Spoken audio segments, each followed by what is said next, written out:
પૃથ્વી sir chemistry YouTube ચેનલમાં તમારા બધાનું સ્વાગત છે। આજે હવે આપણે વાત કરવાની છે ક્લોરોબેન્ઝીનની પ્રક્રિયા વિશે। શેની ચર્ચા કરવાની છે છોકરાઓ? ક્લોરોબેન્ઝીન જે છે એ ક્લોરોબેન્ઝીનની પ્રક્રિયા। તો ક્લોરોબેન્ઝીન બે પ્રકારની પ્રક્રિયા જે છે એ આપશે। પહેલા હું તમને બંને પ્રક્રિયાનો મતલબ સમજાવી દઉં। એક આપણે શીખવું છે આવી રીતે, જો આ બંને બાજુ બાજુમાં લખીએ એટલે આપણને થોડોક આઈડિયા રહે કે ક્લોરોબેન્ઝીન, આ ક્લોરોબેન્ઝીનની જો આપણે વાત કરીએ તો અહીંયા આપણે શું દર્શાવવાનું છે? તો કે અહીંયા આપણે દર્શાવવાનું છે કેન્દ્રાનુરાગી વિસ્થાપન પ્રક્રિયા। હવે જો આપણે જ્યારે શબ્દ વાપરતા હોય કેન્દ્રાનુરાગી વિસ્થાપન, તો એનો મતલબ શું થયો? તો કે અહીંયા આપણે NU- ઘટક જે છે એને લેશું, જેને આપણે અગાઉ SN પ્રક્રિયા તરીકે ઓળખતા, અને કેન્દ્રાનુરાગી પ્રક્રિયક તરીકે આપણે કોને લેવો છે? OH- ને લેવો છે। કોને લેવો છે છોકરાઓ? OH- ને।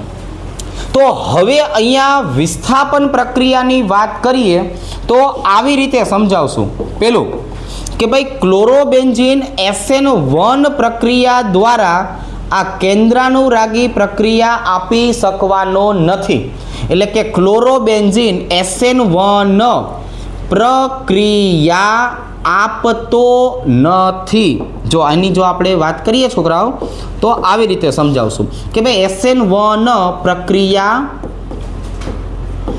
આપતો નથી।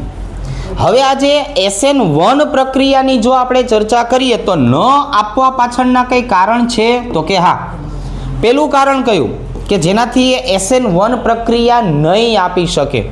તો અહીંયા આવશે sp2 સંકરણ। બીજા નંબરની જો છોકરાઓ આપણે વાત કરીએ તો બીજા નંબરમાં આપણે લેશું અબંધકારક ઇલેક્ટ્રોન યુગ્મ। તો અહીંયા બીજા નંબરે કોણ આવશે છોકરાઓ? અબંધકારક ઇલેક્ટ્રોન યુગ્મ। અને ત્રીજા નંબરની જો આપણે વાત કરીએ તો અહીંયા ત્રીજા નંબરમાં આવે છે સંસ્પંદન। આ ત્રણ પ્રક્રિયાના કારણે આપણને SN1 પ્રક્રિયામાં થોડી ઘણી તકલીફ જોવા મળશે। હવે જો આપણે એવો શબ્દ વાપરીએ કે SN1 પ્રક્રિયા, તો આપણે ખાસ કરીને SN1 માટે એક શબ્દ સમજાવેલો છે કે SN1ની ક્રિયાવિધિ જોવા જાઓ તો એમાં કાર્બોકેટાયન બને। શું બને છોકરાઓ? કાર્બોકેટાયન બને। એટલે અહીંયા આપણને પ્રક્રિયા તો જોવા મળશે પણ અહીંયા કાર્બોકેટાયન જોવા નથી મળતો, એટલે આપણે કીધું કે ક્લોરોબેન્ઝીન કેન્દ્રાનુરાગી વિસ્થાપનમાં SN1 પ્રક્રિયા આપશે નહીં। ચાલો હવે આપણે આને પાછું ડિટેલમાં સમજીએ। જો તમે ક્લોરોબેન્ઝીનનું બંધારણ જુઓ તો આપણને વધારે આઈડિયા આવે કે આપણે ક્લોરીનની જો વાત કરીએ છોકરાઓ, તો ક્લોરીન જે કાર્બન સાથે જોડાયેલો હશે ને, એ કાર્બન માટેના સંકરણની વાત કરીએ તો અહીંયા કયું સંકરણ જોવા મળશે? તો કે પેલું જો sp2 સંકરણ। હવે આપણને ખબર પડી કે sp2 સંકરણ હોય એટલે શું થાય? તો કે જો sp2 સંકરણ હોય એટલે બંધ લંબાઈ ટૂંકી મળે। જો અહીંયા શું લખશું છોકરાઓ? ટૂંકી બંધ લંબાઈ। અને ટૂંકી બંધ લંબાઈ થાય એટલે સ્વાભાવિક રીતે બંધ પ્રબળતા વધે। બંધ પ્રબળતા વધે। જો આ પહેલું કારણ sp2 સંકરણના કારણે।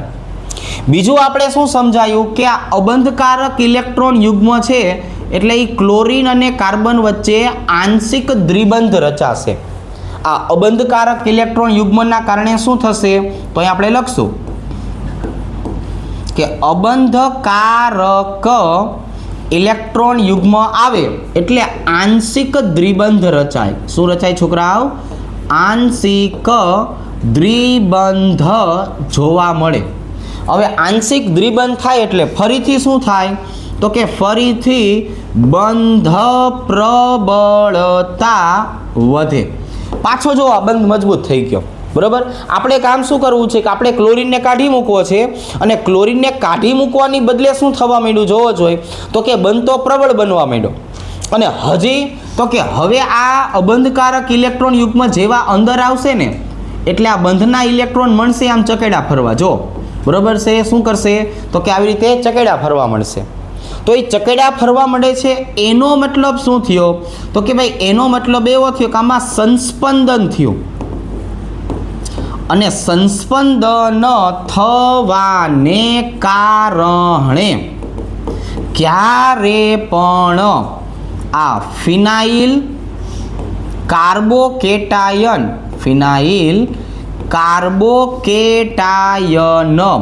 સ્થાયી બનતો નથી.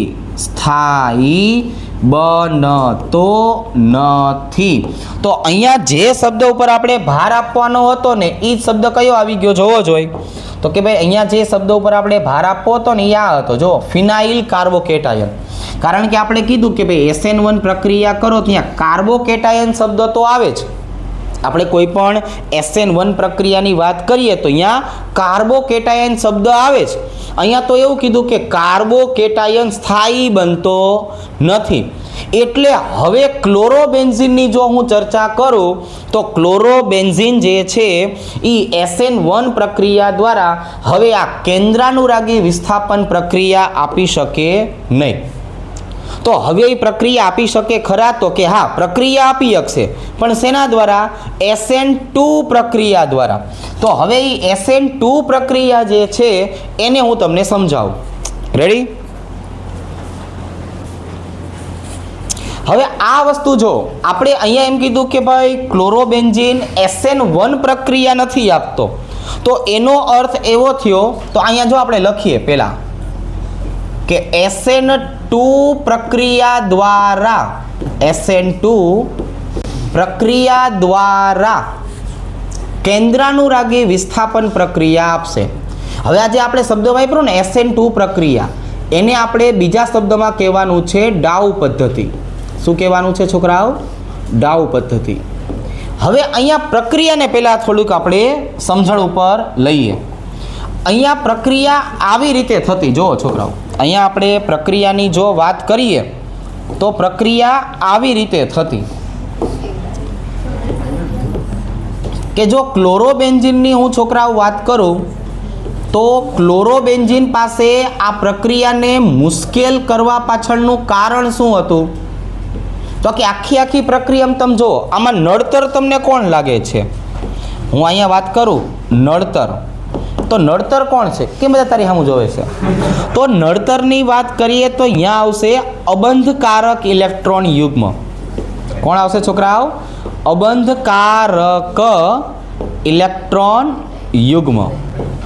તો જો આવું થયું કે આ અબંધકારક ઇલેક્ટ્રોન યુગ્મ અંદરની બાજુએ મોકલશે કે નહીં એટલે અહીંયા આંશિક દ્વિબંધ બનશે, અહીંયા બંધ લંબાઈ ટૂંકી થશે એટલે બંધ પ્રબળ બનશે અને એના કારણે સંસ્પંદન થશે. તો હવે આ અબંધકારક ઇલેક્ટ્રોન યુગ્મના કારણે આખી પ્રક્રિયા તમે જોશો ને તો મુશ્કેલ થઈ જશે. એટલે મુશ્કેલ એટલે કેટલી મુશ્કેલ તો કે જો આપણે પ્રક્રિયા કરવા માટે એક તો પહેલાં NaOH ને બોલાવવો પડશે, તાપમાન વધારે રાખવું પડશે, 623 કેલ્વિન તાપમાન અને 300 વાતાવરણ દબાણે આખી પ્રક્રિયા થાય. પ્રક્રિયા તો એકદમ સહેલી છે. જો પ્રક્રિયામાં કંઈ જાજુ નથી કરવાનું. પ્રક્રિયામાં તો શું હોય છોકરાઓ કે આ ક્લોરીન જે છે એ આના OH સાથે જોડાય. પણ ખરેખર પ્રક્રિયા કેમ થાય એ પાછું હું તમને સમજાવું. જો કઈ રીતે તો કે અહીંયા જે આપણી પાસે ઓલો NaOH નો અણુ રહ્યો ને છોકરાઓ એ તો આયોનિક પદાર્થ હોય. જો એટલે અહીંયા Na+ હોય અને અહીંયા OH- હોય. આ OH- નો મતલબ જ શું થવાનું છે છોકરાઓ તો કે એનો મતલબ જ થવાનો છે કેન્દ્રાનુરાગી પ્રક્રિયક. જો આ OH- એટલે જ કોણ તો કે પોતે કેન્દ્રાનુરાગી પ્રક્રિયક. એટલે એ શું કરશે તો કે આ જે OH- રહ્યો ને એ OH- આના ઉપર એટેક કરશે. જો એ આમ વિસ્થાપનનો જો મતલબ જ થયો કે અહીંથી આ OH આની ઉપર એટેક કરશે અને એના કારણે હવે આ ક્લોરીન છે ને એ છૂટો પડશે. અને છૂટો પડેલો ક્લોરીન કોની સાથે જોડાવા જાય તો કે સોડિયમ સાથે. અને એટલે હવે અહીંયા છૂટું શું પડવાનું છે -NaCl. જો અહીંયા છૂટું શું પડ્યું છોકરાઓ? -NaCl. અને હવે આપણને આટલા ઊંચા તાપમાને, આટલા ઊંચા દબાણે શું નિપજ મળી? તો કે હવે જો અહીંયા OH આવ્યું. રેડી? એટલે ક્લોરોબેન્ઝીનની કેન્દ્રાનુરાગી વિસ્થાપન પ્રક્રિયા દ્વારા અહીંયા આપણને ફિનોલ નિપજ તરીકે મળે. રેડી? ચાલો પહેલાં આટલા ઘટકોના નામકરણ કરીએ. આ કોણ હતું છોકરાઓ? તો કે આ હતું ક્લોરોબેન્ઝીન. 623 કેલ્વિન અને 300 વાતાવરણ તાપમાને, વાતાવરણ દબાણે આપણને ફિનોલ જે છે ફિનોલ નિપજ તરીકે આપે છે. પણ ફરીથી એક વખત આપણે નોટ ડાઉન કરીએ કે આ પ્રક્રિયા મુશ્કેલ હોવા પાછળનું કારણ શું છે? તો કે ભાઈ પ્રક્રિયા મુશ્કેલ હોવા પાછળનું કારણ છે અબંધકારક ઇલેક્ટ્રોન યુગ્મ. તમે ગોતી આવો કે આ અબંધકારક ઇલેક્ટ્રોન યુગ્મને કોક જોઈને ઘરે લઈ જાય કે નહીં, તો આખી પ્રક્રિયા જે છે એ સહેલી થઈ જાય. બરાબર? ખાલી આ એક અબંધકારક ઇલેક્ટ્રોન યુગ્મ ઘરે વહી જાય કે નહીં, બસ સમજો આખું એકદમ સરળ થઈ જાય. બરાબર? ચાલો, તો અહીંયા આપણે કોને બોલાવશું? તો અહીંયા આપણે બોલાવશું ઇલેક્ટ્રોન ખેંચનારને. કોને બોલાવશું આપણે? ઇલેક્ટ્રોન ખેંચનારને. કાંખમાં બેહાડીને ઘરે લઈ જાય ને એવા ઘટકની આપણે વાત કરશું. જો હવે એ પ્રક્રિયા પાછું સમજાવું છોકરાઓ, સાંભળો. આપણે ધીમે ધીમે આખી પ્રક્રિયાને સમજીએ. જો પહેલાં હું શું કરું છું સાંભળજો, કે આ આપણી પાસે જે ક્લોરોબેન્ઝીન છે એમાં હું પેરા સ્થાનમાં NO2 સમૂહ જોડી દઉં. NO2 એટલે કોણ છોકરાઓ? ઇલેક્ટ્રોન ખેંચનારો ઘટક. NO2 એટલે કોણ? ઇલેક્ટ્રોન ખેંચનારો ઘટક. તો તમે સાંભળો, એક ખાલી NO2 ને આપણે બોલાવી આવ્યા કે નહીં, એટલે NO2 શું કરવાનો છે? તો કે આજે ઓલા અબંધકારક ઇલેક્ટ્રોન યુગ્મ દેખાય એને આવી રીતે પોતાની બાજુએ મળશે ખેંચવા. જો આમ. અને ઇલેક્ટ્રોન ખેંચાવાના કારણે પ્રક્રિયા આખી કેવી થઈ ગઈ? તો કે સરળ થઈ ગઈ. કેટલી સરળ? તો કે હવે અહીંયા આપણે NaOH લઈએ ને, એટલે પહેલાં તો આખું જે 300 વાતાવરણનું દબાણ આપવું પડતું હતું ને, એ દબાણ જ વયું ગયું. અને તાપમાન જે 623 હતું ને એની બદલે ઘટીને કેટલું બની ગયું? તો કે 443 કેલ્વિન તાપમાન થઈ ગયું. કેટલું થઈ ગયું? 443 કેલ્વિન. તો પ્રક્રિયા તો છોકરાઓ સરળ હોય. હવે તો કે જો આ ક્લોરીન આના સોડિયમ સાથે જોડાઈ જાય એટલે એના કારણે શું બની જાય છોકરાઓ? તો કે જો અહીંયા NaCl છૂટો પડે. અને હવે તો કે હવે અહીંયા ક્લોરીનની બદલે OH જોડાઈ જશે. જો આવી રીતે ઉપરની બાજુએ કોણ? OH અને નીચે કોણ? NO2. બરાબર? નામ થોડીક વાર પછી લખીએ. હવે આપણને ખબર પડી કે આ તો ફાવતું જડ્યું કે જો તમે એક ઇલેક્ટ્રોન ખેંચવાવાળો લઈ આવો કે નહીં તો પ્રક્રિયા સરળ થાય. પછી આપણને ખબર પડે કે આપણને જે સરળ દેખાતું હોય ને એ કામ આપણે વધારે કરીએ. એટલે હવે આપણે શું કર્યું? તો કે એટલે આપણે હવે આવું કર્યું કે અહીંયા ક્લોરોબેન્ઝીન અને એની સાથે આવા ઇલેક્ટ્રોન ખેંચી શકે ને એવા બે ઘટકો જોડી દીધા. જો આ બેયનું કામ શું છે જરાક જોવો જોઈએ. તો કે આ બેયનું કામ છે ઇલેક્ટ્રોનને ખેંચી લેવાનું. જો આ અબંધકારક ઇલેક્ટ્રોન યુગ્મને ખેંચવાનું કામ કોણ કરશે? તો કે જો આ NO2 કરશે. અને હવે જેવો NO2 આવ્યો ને છોકરાઓ, એટલે જો પ્રક્રિયા કેટલી સરળ બને છે જરાક જોઈએ. તમારે અહીંયા લેવાનું કોણ? તો કે લેવાનું NaOH. પણ પહેલાં જે આટલું તાપમાન વાપરવું પડતું હતું ને એની બદલે તાપમાન જો હવે ઘટી ગયું. 368 કેલ્વિન તાપમાને પ્રક્રિયા થવા માંડી. બરાબર? ચાલો, પ્રક્રિયા તો તમને યાદ રહી ગઈ ને. પ્રક્રિયા કેમ થાય? અહીંથી ક્લોરીન અને અહીંથી આપણો સોડિયમ શું બની જશે છોકરાઓ? -NaCl. અને હવે જો છોકરાઓ અહીંયા આપણને એક સરસ મજાની નિપજ મળી ગઈ. કઈ નિપજ મળી ગઈ? તો કે અહીંયા આવી ગયો OH અને આ બાજુએ કોણ આવી ગયું છોકરાઓ? NO2. બરાબર? આવી રીતે. હવે તો કે હવે આના કરતાં પણ સરળ કરવું હોય તો કે હજુ છેલ્લો ઓપ્શન છે આપણી પાસે. કયો છે છેલ્લો ઓપ્શન? તો કે હવે હું આ ક્લોરોબેન્ઝીનની સાથે હજુ એક NO2 જોડી દઉં, જો આવી રીતે અહીંયા NO2, અહીંયા NO2 અને અહીંયા પણ NO2. એટલે આ જે નડતર હતું ને આપણું અબંધકારક ઇલેક્ટ્રોન યુગ્મ, એને આ ત્રણે ત્રણ NO2 એક એક એક એક કરીને લઈ જશે. રેડી? તો હવે અહીંયા કેવું બન્યું છોકરાઓ, જરાક જોવો જોઈએ. તો કે હવે તમારે અહીંયા NaOH લેવાની જરૂર નથી. ખાલી ને ખાલી તમે પાણી લેશો ને, પાણી H2O, અને જીરી કેટલું આને ગરમ કરવાનું શરૂ કરશો કે નહીં, એટલે મળશે પ્રક્રિયા થવા. રેડી? જો કેટલી સરળતાથી થવા માંડી, સમજણ પડી કે પહેલાં એકલો ક્લોરીન હતો કે નહીં, ત્યારે તાપમાન ઊંચું રાખવું પડતું હતું, દબાણ રાખવું પડતું હતું.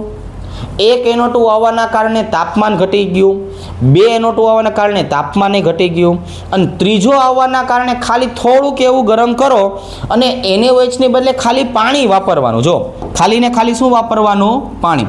એટલે અહીંયાથી ક્લોરીન, અહીંયાથી હાઇડ્રોજન. જો શું બન્યું છોકરાઓ? તો કે અહીંયા HCl નો અણુ છૂટો પડ્યો. અને હવે અહીંયા જો એકદમ સરસ મજાનું જે છે એ બંધારણ બની ગયું. આનું સામાન્ય નામ આપણને MCQમાં પૂછી શકાય. અહીંયા OH, આ બાજુએ NO2, આ બાજુએ NO2 અને આ બાજુએ NO2. રેડી? તો જેમ જેમ NO2 આવતા જશે, પ્રક્રિયા એકદમ સરળ બનતી જશે. તો હવે આપણે શું કરીએ છોકરાઓ? તો કે બધાના નામ લખીએ. જો આની જો આપણે વાત કરીએ છોકરાઓ, તો આને હું કઈ રીતે દર્શાવીશ? તો કે 1 ક્લોરો 4 નાઇટ્રો બેન્ઝીન. જો આ બંધારણની આપણે વાત કરીએ તો આવી રીતે, અથવા 4 નાઇટ્રો ક્લોરોબેન્ઝીન તરીકે પણ દર્શાવી શકાય. એની નિપજ કોણ છોકરાઓ? તો કે જો નિપજ તો ફિક્સ હોય, 4 નાઇટ્રોફિનોલ. આને શું બોલાય? 4 નાઇટ્રોફિનોલ. રેડી? આ ફિનોલ આવી રીતે. બીજા ઉદાહરણની વાત કરીએ તો એનું નામ શું થશે, જરાક લખાવો જોઈએ. તો કે જો અહીંયા આપણે આવું લખશું, 1 ક્લોરો 2,4 ડાયનાઇટ્રો બેન્ઝીન. રેડી? ડાયનાઇટ્રો બેન્ઝીન. અને એની નિપજનું નામ શું થશે બોલો જોઈ? નિપજનું નામ તો જો આવી રીતે 2,4 ડાયનાઇટ્રો 2,4 ડાયનાઇટ્રોફિનોલ આવી રીતે. જો આમ. અને હવે આપણે છોકરાઓ ત્રીજા ઉદાહરણની વાત કરીએ તો અહીંયા શું થઈ ગયું જરાક બોલો જોઈ? તો કે 1 ક્લોરો 2,4,6 ટ્રાઇનાઇટ્રોબેન્ઝીન. ટ્રાઇનાઇટ્રોબેન્ઝીન આવી રીતે. અને એમાંથી જે આપણને મુખ્ય નિપજ મળી ને છોકરાઓ, એને આપણે શું કહેશું? તો કે 2,4,6 ટ્રાઇનાઇટ્રોફિનોલ. છોકરાઓ આને શું કહેવાય? ટ્રાઇનાઇટ્રોફિનોલ. પણ આનું એક સામાન્ય નામ છે, સરસ મજાનું આનું એક સામાન્ય નામ છે. એ સામાન્ય નામને શું કહેવાનું છે આપણે? તો કે એને પિક્રિક એસિડ તરીકે ઓળખાવશું. શેના તરીકે ઓળખાવશું? પિક્રિક એસિડ તરીકે. આ ફિનોલ હોવા છતાં પણ એસિડ કરતાં વધારે એસિડિકતા દર્શાવે છે, એટલે આપણે એને પિક્રિક એસિડ તરીકે નામ આપવાનું છે. આની એસિડિકતા એસિટિક એસિડ કરતાં પણ વધારે હોય. તો અહીંયા છોકરાઓ આપણે આખી પ્રક્રિયા કઈ સમજાવી જોવો જોઈએ? તો કે ભાઈ કેન્દ્રાનુરાગી વિસ્થાપન પ્રક્રિયા. રેડી? અને ઇલેક્ટ્રોન ખેંચનારના કારણે કેટલી અસર થાય એ તમને સમજાય. હવે તમે પુશ કરી નાખો અને આ બધું લખી લ્યો.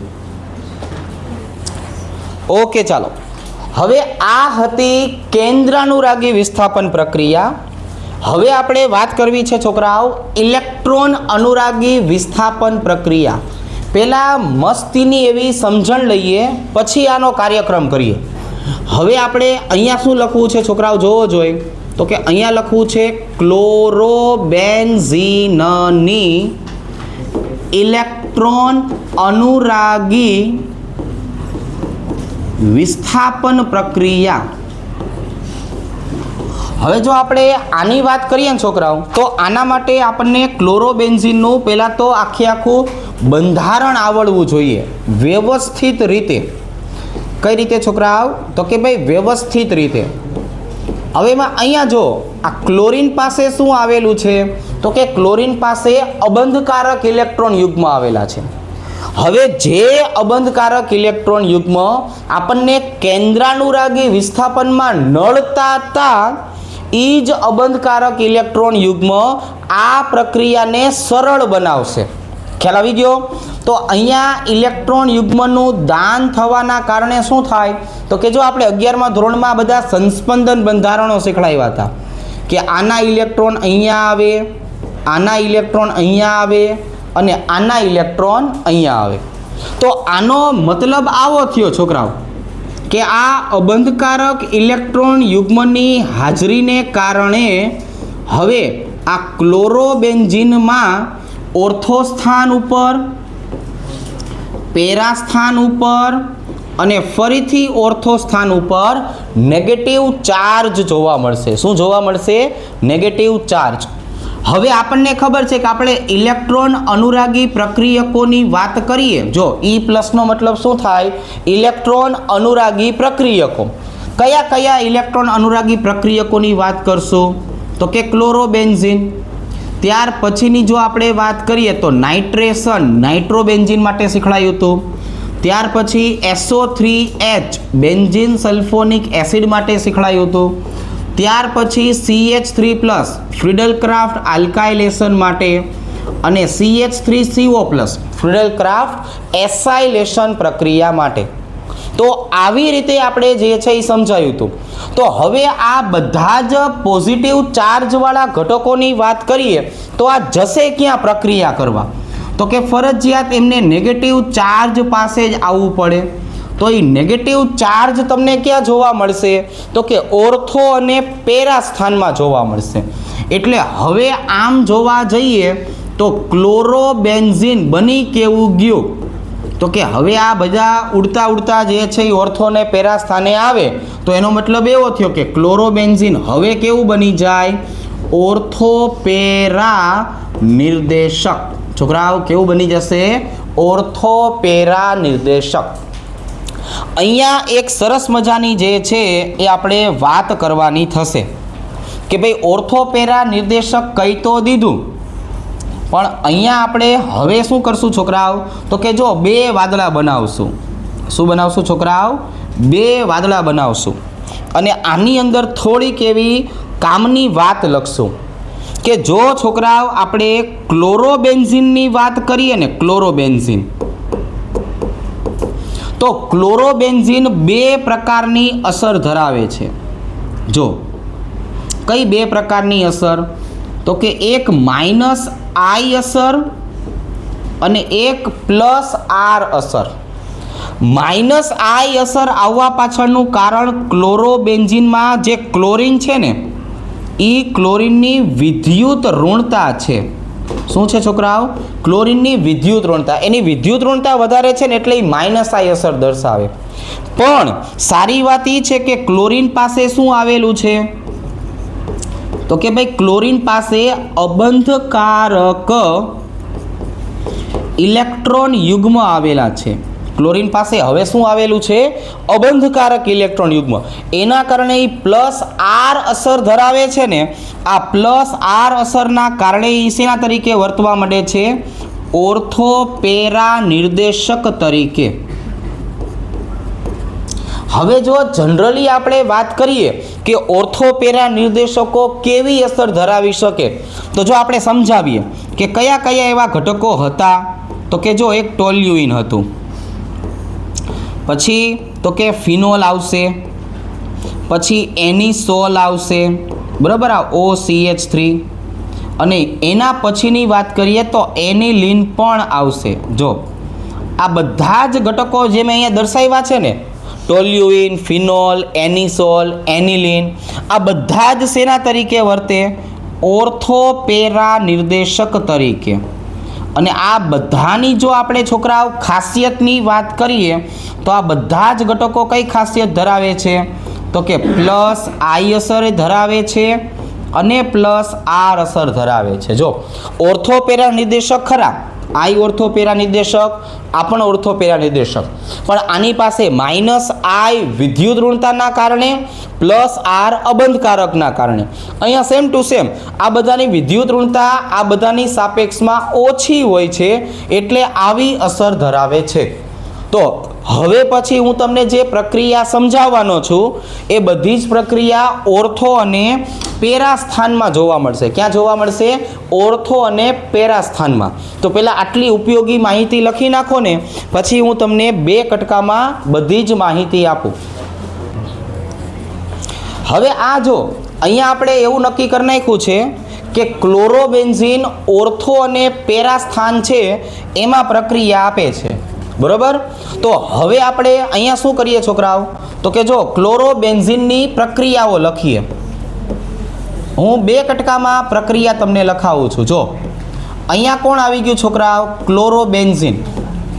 તો ઇલેક્ટ્રોન અનુરાગી પ્રક્રિયામાં છોકરાઓ શું હોય? તો કે જો ઇલેક્ટ્રોન અનુરાગી પ્રક્રિયામાં ક્લોરીનને અહીંયા રાખવાનો હોય. અહીંયા જે ઓર્થો અને પેરા સ્થાનમાં જે હાઇડ્રોજન હોય ને એને કાઢી મૂકવાના હોય. જો અહીંયા એક હાઇડ્રોજન આવશે, એક હાઇડ્રોજન અહીંયા આવશે. આ 2 હાઇડ્રોજનને કાઢી મૂકશું. રેડી? તો જો પ્રક્રિયા એકદમ સરળ થઈ ગઈ. અહીંયા આપણે 3 પ્રક્રિયા જે છે એ સમજીએ. કેટલી પ્રક્રિયા સમજવી છે આપણે? આ બાજુ એમાં 3 પ્રક્રિયા છે, એ 3 પ્રક્રિયા સમજીએ. ચાલો 2 જ મિનિટ હમણાં જો આપણે જોઈએ. ચાલો પહેલું મારે તમને સમજાવવું છે ક્લોરિનેશન. પહેલાં શું સમજાવવું છે છોકરાઓ? ક્લોરિનેશન. તો ક્લોરિનેશનનો મતલબ આવો થયો, ક્લોરીન કોની હાજરીમાં પ્રક્રિયા આપે? FeCl3 લુઈસ બેઝની હાજરીમાં પ્રક્રિયા આપે. ત્યાર પછી કોણ? તો કે જો ત્યાર પછી આપણે લખવું છે નાઇટ્રેશન પ્રક્રિયા. નાઇટ્રેશન પ્રક્રિયા કેમ થતી હોય? તો કે ભાઈ તમારે HNO3 લેવાનું અને ઉદ્દીપક તરીકે H2SO4 લખવાનો. પણ આપણે HNO3 ને કેમ લખતા શીખવાડ્યું છે? યાદ કરો જોઈ, OH- NO2+. આપણે દરેકમાંથી પોઝિટિવ ઘટકને ગોતી લેવાનો. એના પછી કોણ આવશે છોકરાઓ? તો કે જો એના પછી આવશે સલ્ફોનેશન. તો સલ્ફોનેશનમાં શું કરવાનું? તો કે ભાઈ H2SO4 અને ઓલિયમ લેવાનું. છોકરાઓ શું લેવાનું? ઓલિયમ. ઓલિયમ એટલે કોણ? H2S2O7, પણ એ ઉદ્દીપક તરીકે વર્તે. મારે H2SO4 ને લખવું હોય તો કેમ લખાય? OH- અને SO3H+. ચાલો પહેલાં આ 3 પ્રક્રિયા સમજીએ. કઈ રીતે ઘટકો દૂર થશે? તો કે જો અહીંથી ફરજિયાત આ બંને હાઇડ્રોજન દૂર થશે. રેડી? આ બંને હાઇડ્રોજનને આપણે દૂર કરીએ. એટલે અહીંયા કોણ આવ્યું? તો કે જો ક્લોરીન. અહીંયા કોણ આવ્યું છોકરાઓ? તો કે OH. અને અહીંયા જરાક જોવો જોઈએ કોણ આવ્યું? તો કે OH. કયા કયા ઘટકો દૂર થયા? હાઇડ્રોજન અને ક્લોરીન. -HCl. અહીંયા હાઇડ્રોજન અને OH -H2O. અહીંયા હાઇડ્રોજન અને OH -H2O. તો આપણને 2 નિપજ મળશે છોકરાઓ, ઓર્થો અને પેરા. તો એકની જો આપણે વાત કરીએ તો એક નિપજ કઈ મળવાની છે? તો કે ભાઈ જો એક નિપજ મળશે મને ઓર્થો સ્થાનમાં, અને એક નિપજ ક્યાં મળવાની છે? પેરા સ્થાનમાં. દર વખતની જેમ આપણે અહીંયા સમજાવશું કે જે ઓર્થો હશે એમાં અવકાશીય અવરોધ નડશે. જો ઓર્થો કરતા પેરામાં અવકાશીય અવરોધ કેવો હોય છે છોકરાઓ? તો કે ઓછો હોય. આવી રીતે ઓર્થો કરતા પેરામાં અવકાશીય અવરોધ ઓછો હોય. એટલે મુખ્ય નિપજ જ્યારે બનાવવાની થાય તો મુખ્ય નિપજ હંમેશા કોણ બનશે? તો કે ભાઈ પેરા સમઘટક બનશે. કોણ બનશે? પેરા સમઘટક આપણી મુખ્ય નિપજ બનશે. જો એક આપણે અહીંયા દર્શાવ્યું. હવે તો કે જો હવે આવી રીતે હાલો, હવે તો આપણને ખબર પડી ગઈ છે છોકરાઓ. અહીંયા ક્લોરીન આવશે અને અહીંયા કોણ આવશે તો કે NO2. એવી જ રીતે અહીંયા જુઓ છોકરાઓ, અહીંયા આપણે શું કરશું તો કે અહીંયા ક્લોરીન આવશે અને અહીંયા કોણ આવશે છોકરાઓ NO2. અને એવી જ રીતે અહીંયા જુઓ છોકરાઓ હાલો, અહીંયા કોણ આવશે તો કે ક્લોરીન, આ બાજુએ આવશે SO3H અને આ બાજુએ શું આવી જશે છોકરાઓ તો કે અહીંયા આવી જશે SO3H. કયા સ્થાનમાં તો કે પેરા સ્થાનમાં. ચાલો હવે તો કે હવે આ બધા ઘટકોના નામકરણ કરીએ છોકરાઓ. શું કરીએ? નામકરણ. જો આ હતું કોણ તો કે આ હતું છોકરાઓ આપણું ક્લોરોબેન્ઝીન. અહીંયા જેટલા પણ મને ઓર્થોમાં જોવા મળે છે એ બધા કેવા હશે છોકરાઓ તો કે ભાઈ ગૌણ નિપજ હશે. જો આ ઓર્થોવાળી બધી કોણ હશે તો કે ગૌણ નિપજ. અને અહીંયા જે પેરા ઉપર આવે છે એ બધા કોણ હશે તો કે જો મુખ્ય નિપજ. હું તમને ઓર્થો બંધારણના નામ લખાવું છું, એમાં બગડો કરીશ. તમારે પેરામાં શું સમજી લેવાનું? ચો ગળે ચાપ. રેડી? જો આનું નામ કઈ રીતે થાય? 1 અને 2. તો આને બોલાય 1,2 ડાયક્લોરોબેન્ઝીન. તો હવે સ્વાભાવિક રીતે પેરામાં શું લખશું આપણે? 1,4 ડાયક્લોરોબેન્ઝીન. અહીંની જો હું વાત કરું તો અહીંયા પહેલો નંબર, અહીંયા બીજો નંબર. અહીંયા શું લખશું છોકરાઓ તો કે જો અહીંયા આપણે આવું લખશું 1 ક્લોરો 2 નાઇટ્રો. અને હવે શું આવશે છોકરાઓ તો કે બેન્ઝીન. અહીંયા શું આવશે? 1 ક્લોરો 4 નાઇટ્રો બેન્ઝીન. આની વાત કરીએ તો જો અહીંયા SO3H ની પ્રબળતા વધારે કહેવાય, એટલે એને મારે પહેલો નંબર અપાય, આને મારે બીજો નંબર અપાય. તો અહીંયા શું બન્યું છોકરાઓ તો કે જો અહીંયા આવું બન્યું 2 ક્લોરો બેન્ઝીન સલ્ફોનિક એસિડ.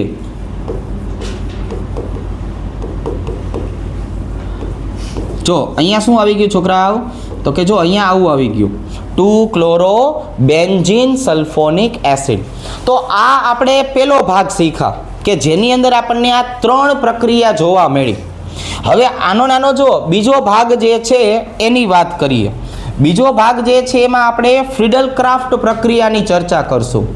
જો એમાં 2 પ્રક્રિયા આપણને જોવા મળશે. અહીંયા આપણો ભાઈબંધ કોણ તો કે અહીંયા આપણો ભાઈબંધ ક્લોરોબેન્ઝીન. એના ઓર્થો અને પેરા સ્થાનમાં શું આવી જશે તો કે હાઇડ્રોજન. હવે આ જો અહીંયા હું આ 2 ઘટકોની વાત કરું ને તો 2 ઘટકો કયા કયા તો કે જો 2 ઘટકોમાં એક આને આપણે નામ આપશું ફ્રીડલ ક્રાફ્ટ આલ્કાઇલેશન. સાંભળો છોકરાઓ, આને શું બોલાય? ફ્રીડલ ક્રાફ્ટ આલ્કાઇલેશન. કઈ રીતે લખાય? CH3Cl અને અહીંયા કોણ આવી જશે? નિર્જળ એલ્યુમિનિયમ ક્લોરાઇડ. એ લुईस એસિડ હોય. અને બીજી પ્રક્રિયા કઈ તો કે ફ્રીડલ ક્રાફ્ટ એસાઇલેશન. બીજી પ્રક્રિયા કઈ? ફ્રીડલ ક્રાફ્ટ એસાઇલેશન. અહીંયા કોને લેવાનું છે?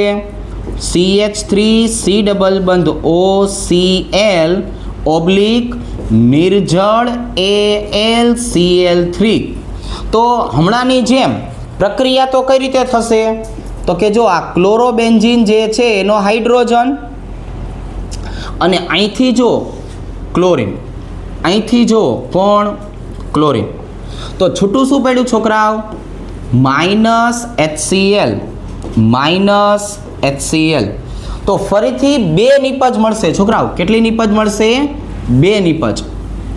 પહેલી નિપજ કઈ તો કે જો ક્લોરીન અહીંયા અને ઓર્થો સ્થાનમાં CH3 ગૌણ નિપજ તરીકે.